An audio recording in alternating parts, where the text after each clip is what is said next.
The mail-order bride arrived with fear in her eyes. The cowboy tipped his hat and said softly, "Darlin, I don't bite, unless you ask." Texas Panhandle, summer of 1884. The sun scorched the earth, turning the dirt roads of Dry Ridge into slow-moving rivers of dust. Even the wind was hot, brushing Amanda Bell Grant's cheeks like sandpaper. The sky above was a merciless white, offering no shade, no promise of relief. Amanda stepped off the stagecoach with trembling legs, clutching a worn wooden suitcase like it was the only solid thing left in her life. Inside it were 3 dresses, a black and white photo of her mother, and a small leather-bound journal she treated like scripture. Her cream dress, once neat, now clung to her with sweat and road dust. A man spat tobacco by the livery. A child stared from behind a barrel. No one smiled. Amanda had never been this far west, never felt so utterly alone. From the edge of the street he came, tall, broad-shouldered, hat low over his eyes, dust clinging to his coat. His face was sun-carved, angular, with a faint scar tracing near his temple. The scar wasn't fresh, but it was sharp enough to steal her breath. That must be him, she thought, Wade Langston. But he looked nothing like the man in the faded photograph folded in her last letter. Worse, he looked exactly like the rumors. He killed a man once, someone had whispered at the depot in Kansas City. Not in battle, just stared at him, then shot him between the eyes. Another woman had said, his fiancée ran away barefoot through a field just to get free. Amanda's heartbeat thudded painfully in her chest. She stepped back as Wade stopped a few feet away, studying her, not like prey, but like a rancher judging a wild colt. Not with hunger, not with cruelty, just quiet patience that somehow frightened her even more. Then his lips tilted, something close to a smile. His voice was low, rich, like smoke curling from a chimney. "Darlin, I don't bite," he murmured again, "unless you ask." The words hit her like a slap. Heat flared in her cheeks. Her knuckles went white around the suitcase handle. But when she didn't answer, Wade took a half step back and raised his hands slightly, not in surrender, just in reassurance. "Sorry," he said, voice softening. "That was a poor joke. I'm Wade Langston. You must be Miss Amanda Grant." She nodded, barely breathing. She couldn't look him straight in the eye. Something about that face, carved by wind and regret, made her feel seen and unseen all at once. He reached out a hand, then thought better of it. Instead, he bent and picked up her suitcase, carefully, like it contained glass. "It's about half a mile to the ranch," he said quietly. "Ain't fancy, but it's home, and it's safe." Amanda hesitated, then followed, always 3 steps behind. They walked in silence, her boots crunching softly against the dry path. She had imagined an awkward handshake, maybe a stiff conversation, not this silence, not this man who noticed her fear and didn't feed it. He didn't leer. He didn't ask about the wedding. He didn't reach for her hand. He simply walked. And somehow, that unsettled her more. Wade walked a little ahead, eyes fixed on the horizon, but his mind was circling like vultures. She's frightened. Don't push. Don't ask. Don't ruin it like before. His grip tightened on the suitcase, not because it was heavy, but because it was hers. When the ranch came into view, a modest house, weathered barn, and a single crooked cottonwood tree, Amanda stopped. "This house is yours if you want it," Wade said calmly. "There's a room with a lock on the inside. You don't owe me anything. Not tonight. Not ever." Amanda didn't reply. She stepped across the threshold, Not because she trusted him, but because, for the first time in a long while, she didn't feel like prey. And for now, that was enough. The house was smaller than Amanda expected, but not in a disappointing way. It was honest. Weathered boards. A porch with a single step that creaked, like an old violin string. Behind it, the cottonwood tree leaned east, as if the wind had tried to break it, failed, and moved on. Inside, the air smelled faintly of pine soap and dry earth. There were no curtains, no frills, just a stove, a few shelves, and furniture built for endurance, not beauty. Everything had its place. Nothing was wasted. Wade motioned toward a narrow hallway. "This one's yours," he said quietly, nodding to the last door. "Lock's on the inside. If you need anything, just call out." His tone was calm, unassuming. His eyes never dropped below her chin. That simple restraint, his refusal to take advantage of solitude, felt heavier than any promise. Amanda gave a small nod, stepped inside, and shut the door behind her. The sound of the latch clicking felt final, like sealing a border between terror and possibility. That night, she didn't change out of her travel dress. She sat on the edge of the narrow bed, still as a deer in tall grass. The silence pressed against her ears until she could hear her own pulse. She hadn't lit the oil lamp. Only a sliver of hallway light leaked under the door. Her journal lay on the quilt beside her, unopened. In her lap, she held a small bottle of ink like a weapon. Her mother's words echoed in her mind. "If a man means you harm, don't wait to scream. Don't wait to see." Then, just past midnight, the doorknob turned. Amanda bolted upright, breath catching in her throat. Without thinking, she rose, gripping the ink bottle high. The wood creaked again. Her heartbeat became thunder. The door opened, an inch, then two. Wade stood there, in the dim glow of a lantern. His shadow stretched long across the floorboards. "I forgot," he said softly, not stepping in.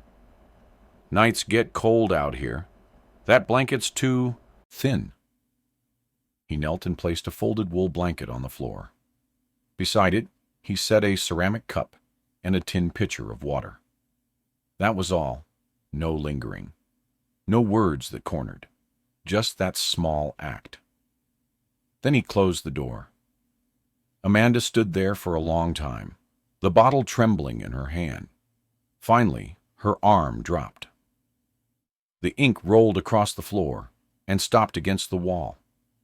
She sank back onto the bed, pressed the rough wool to her chest, and felt the warmth of it. And something in her broke open, not from fear, from surprise. Real tears burned her eyes. When she finally opened her journal, she wrote just one line. "He didn't touch me. He just didn't want me to be cold." By dawn, she smelled coffee.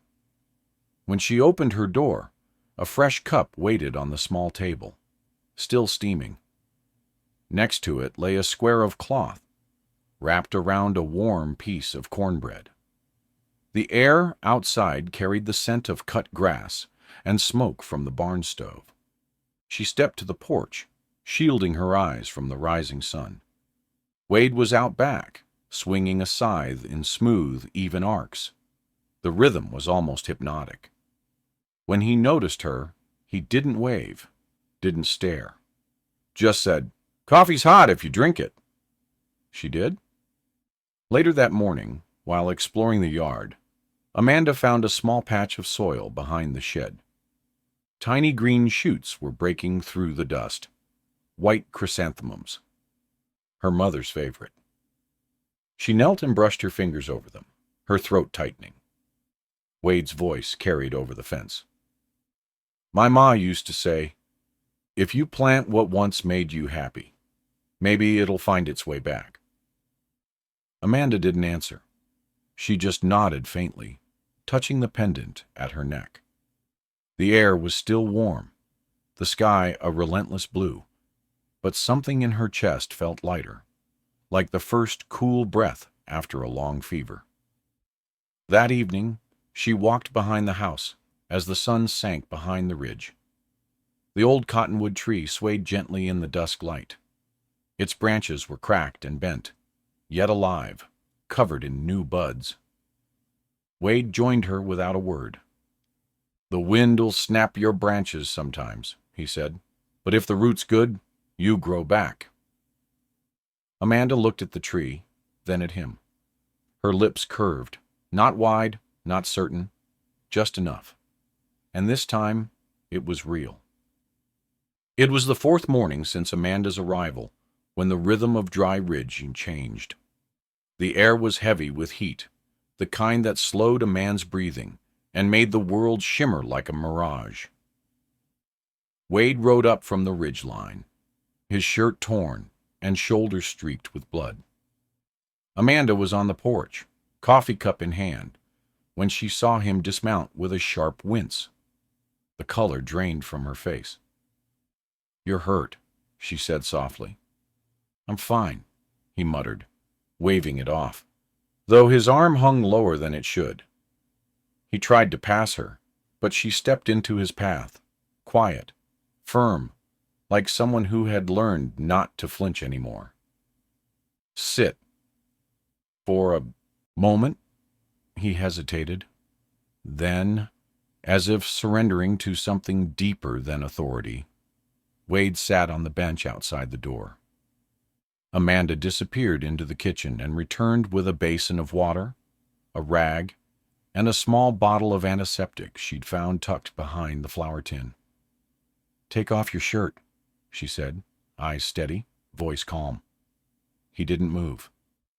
"You don't have to—" "I know," she interrupted. "Take it off." He exhaled, slow and heavy, then began unbuttoning the torn shirt. The fabric peeled away from his shoulder with a sticky sound, revealing the gash, fresh but shallow. Beneath it, a deeper scar slashed across his back, old and cruel. Amanda's hand froze midair. "That one ain't from today," Wade said quietly. She dipped the rag, touched it to his wound. He flinched, not from pain, but from memory. His voice roughened. "I was in Tennessee," he began. "They caught me outside Franklin. I was a Union scout back then. One of the patrols, maybe just boys with guns, dragged me behind a barn. They had runaways locked inside a church. Told me to set it on fire. Said if I didn't, they'd do worse." Amanda's hand trembled, the rag suspended over his shoulder. "I told them no," he continued. The air thickened. "They whipped me, left me there. Didn't kill me, though. Guess that was the lesson." Silence swelled between them. Only the soft sound of cloth against skin broke it. Amanda pressed the rag to the wound again, gentler this time. In her mind, her mother's warning echoed. "Men with pasts carry them into your future. Be careful." But the man before her wasn't his past. He was still bleeding, still trying to earn the right to be forgiven for surviving. She rinsed the rag, dabbed again, then wrapped his shoulder with clean cloth. Her fingers were careful, deliberate. She didn't speak. Neither did he. When she tied the knot, he glanced down at her, at the curve of her jaw, the strands of hair escaping her braid. When it was done, he stood slowly, buttoned his shirt back up, and turned toward the door. Amanda caught the torn cuff between her fingers. "I can mend this," she said quietly, "if you leave it by the fire tonight." He nodded once, almost shyly, and stepped outside.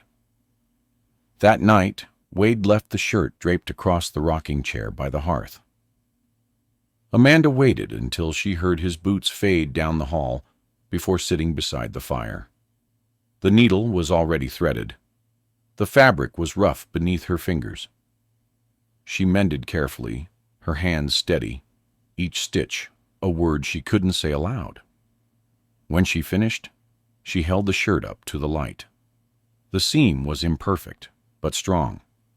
She smiled faintly. It wasn't just cloth she'd repaired. It was the first quiet bond between two people too bruised to speak of trust, yet slowly, inevitably, building it anyway. Outside, the wind whispered through the cottonwood tree.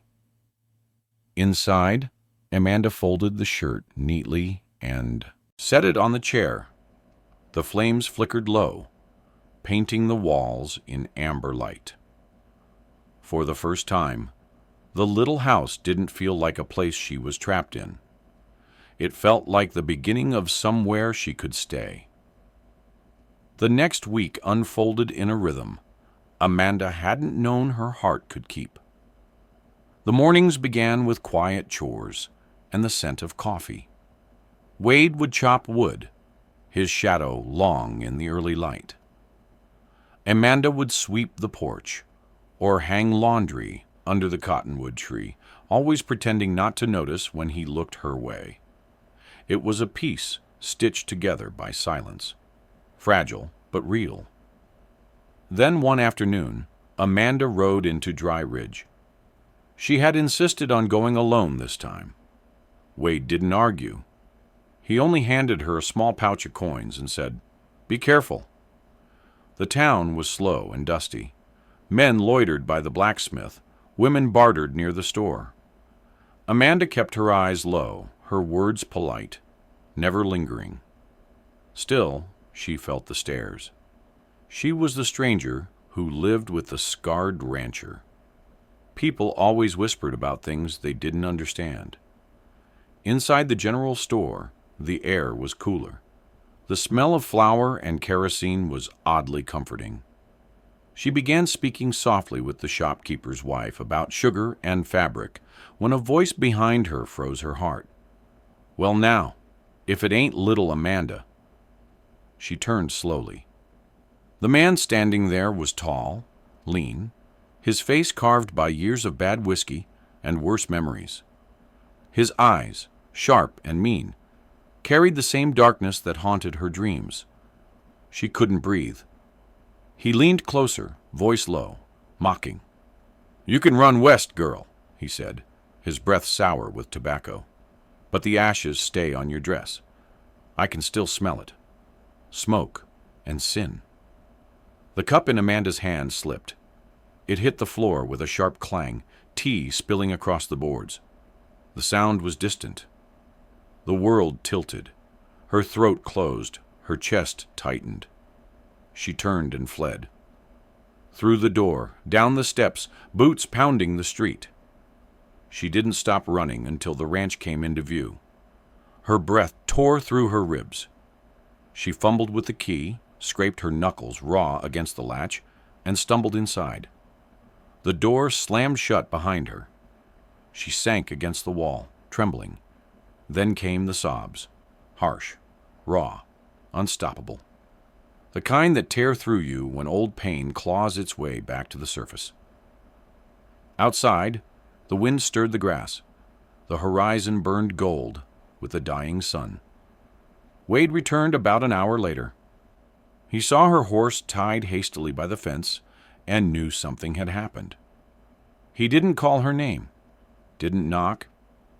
He just stood for a long moment, listening to the silence inside the house. Then he went into the kitchen.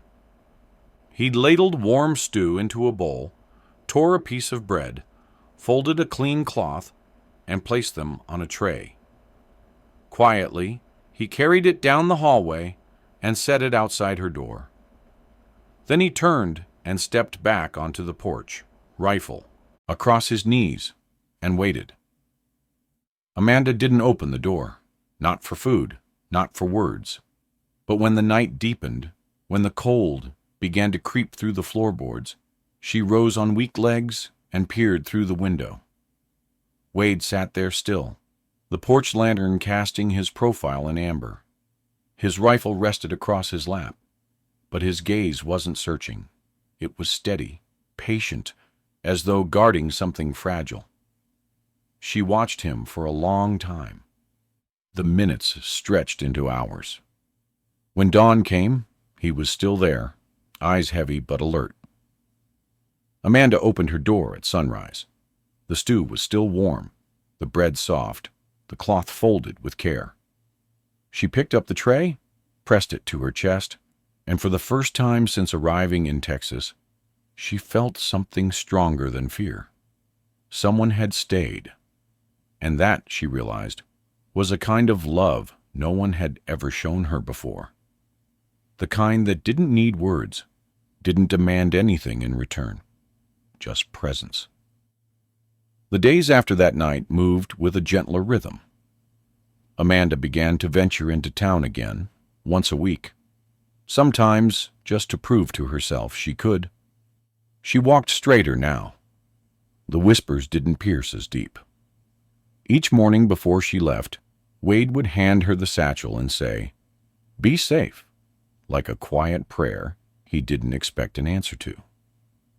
By the end of September, the heat had begun to fade. The hills turned golden, the air cooler, the wind slower. Wade repaired fences and sharpened tools.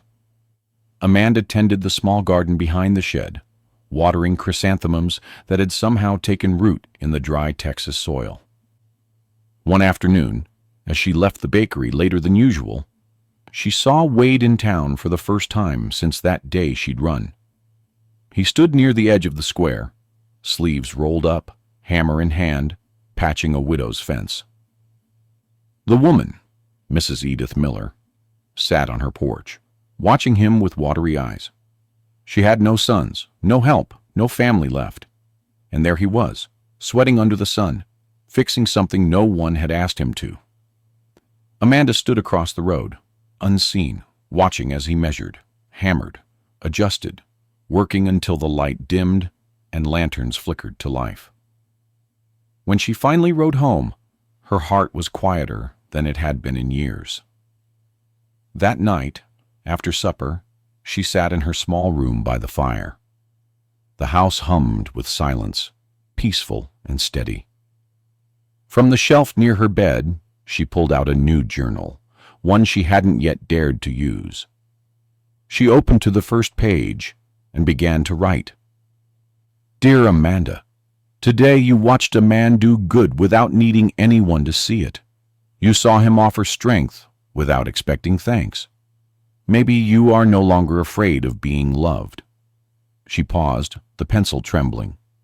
Then she smiled faintly and wrote the next line. "Maybe love isn't something given.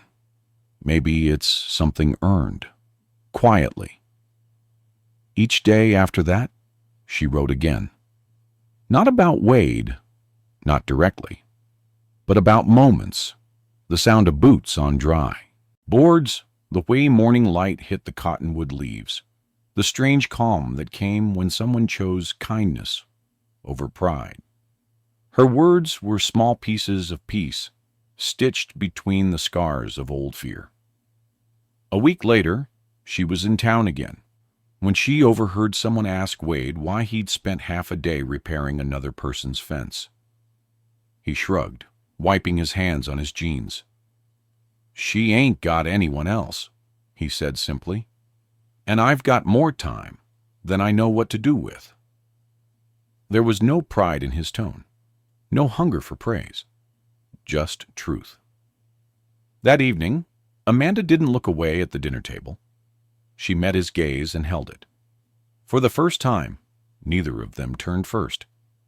The next few weeks passed like that, softly, like dust settling after a storm. The air turned cool enough for shawls at night. Amanda began reading on the porch after supper, wrapped in wool, her journal always in her lap. Sometimes she wrote. Sometimes she simply sat and listened to the crickets, to the steady rhythm of Wade's hammer from the barn. One evening, tired from chores, she forgot the journal on the arm of the rocking chair by the hearth. When Wade came in later, his hands raw from rope work, he noticed it half open. The handwriting caught his eye, Soft, looping letters he'd seen 100 times, but never up close. He picked it up gently, intending to set it aside. But a few words on the page stopped him cold. I came here to forget, not to fall in love. I married him because I needed to leave that place behind, not because I needed him. His hand stilled. For a long time, he didn't move. Then he closed the journal, quietly, carefully, and placed it exactly where he'd found it. When Amanda returned minutes later, she saw it lying untouched, or so she thought. But outside, Wade was sitting in the rocking chair, staring into the darkness. For the first time since she'd met him, he didn't say goodnight. He didn't even glance her way when she whispered his name. Only the creak of the chair, slow and even, filled the silence. That night, Amanda lay awake, staring at the ceiling, heart heavy. She had meant those words when she wrote them weeks ago, back when survival was all she understood. But now they sounded like betrayal, and she knew, with a certainty that ached, that he had read them. The morning after Wade read the words she hadn't meant for him to see, the ranch felt different. The air carried a silence that wasn't peaceful anymore. It was wounded. Wade rose early, took his coffee outside, and didn't come back in until the sun was high. Amanda tried to speak at breakfast, but every sentence fell apart before it reached her lips. By the second day, the distance between them had grown heavy enough to feel like weather, thick, invisible, and suffocating. Amanda stared at her journal for a long time. Then she opened it, her hands trembling, and turned to that page. Beneath the words that had hurt him, she wrote something new. But now I see him, and it hurts to think he might stop waiting for me to catch up. She closed the book, set it where he'd find it, and went about her morning. When Wade came in from the fields later, sweat streaking his temples, she met his eyes and handed him a cup of coffee, just the way he liked it. He hesitated, searching her face for something he couldn't name. She didn't apologize. She didn't explain. She simply looked back, steady, unafraid. And for the first time in days, he took the cup. That afternoon, the wind shifted. Amanda was kneading bread in the kitchen when she caught the first whiff. Smoke. Sharp, acrid, out of place. She turned toward the window and saw the sky smudged gray, a low haze creeping from the ridge. "Wade!" she shouted. He burst through the door a moment later, eyes scanning the horizon. Flames licked the brush behind the barn, pushed by the wind toward the fence line. "Stay inside," he ordered, already running. But Amanda didn't stay. She grabbed a bucket and a damp cloth, heart pounding, and ran for the well. The air roared around her, thick with heat and ash. She saw Wade near the stables, driving the horses out, his voice hoarse but steady. The fire was faster than either of them expected, curling along the dry grass, climbing toward the porch. "Wade!" she screamed. He turned, eyes wild, a black bandana tied across his face. "Get back!" he yelled. "It's coming around the house!" But Amanda didn't move away. She turned and ran into the house. Wade's voice broke through the smoke behind her. "Amanda!" The heat inside was unbearable. Embers drifted through cracked window panes. Wallpaper curled and blackened. She dropped to her knees, crawling beneath the smoke toward the sitting room. There, on the lowest shelf, lay the small leather-bound book Wade kept hidden, his journal, the one he never let her read. She had always known it meant something, maybe everything. She grabbed it and held it to her chest as a beam cracked overhead. Stumbling, coughing, half blind, she fought her way back out. The smoke clawed at her throat. Her lungs screamed for air. Then suddenly hands caught her. Strong, shaking hands, pulling her clear of the doorway. Wade wrapped his arms around her and dragged her into the open yard. She collapsed against him, gasping, the book still clutched in her hands. "What the hell were you doing?" he rasped. She could barely speak. "I couldn't let it burn." He looked down at the journal, then at her, soot streaking both their faces. His voice cracked.